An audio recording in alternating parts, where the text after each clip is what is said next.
Hello mga kailyan, agluto tayo man ti simple pero rak nga masida tata. Tado ti may bulo na nato yung nga masida. Nagpabara tayo lang ti mantika di tatay, prito tayo kita ni babasit nga yellowfin. Iti kastamot na ako mayatan inaon tayo. Inawasan tayo lang ti mantika na tatakawali tayo ta naramandatan. Ti tatay mo't nga gisa ti aromatics nga sibuyas kan bawang. Parwaran tayo lang dyan na banglo nga aroma na sana ito itira mo dato yun ni upat nga piraso nga kamatis. I-hand mixer tayo lang basit nga na lumambuyot na gito yung nga kamatis tayo.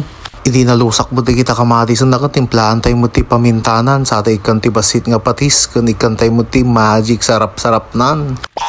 Sa tayo mo tan abusan iti malinis na water from Amburayan River. Urayan tayo laang agburok data sa tayo kabil mo tan na na prito tayo nga sida.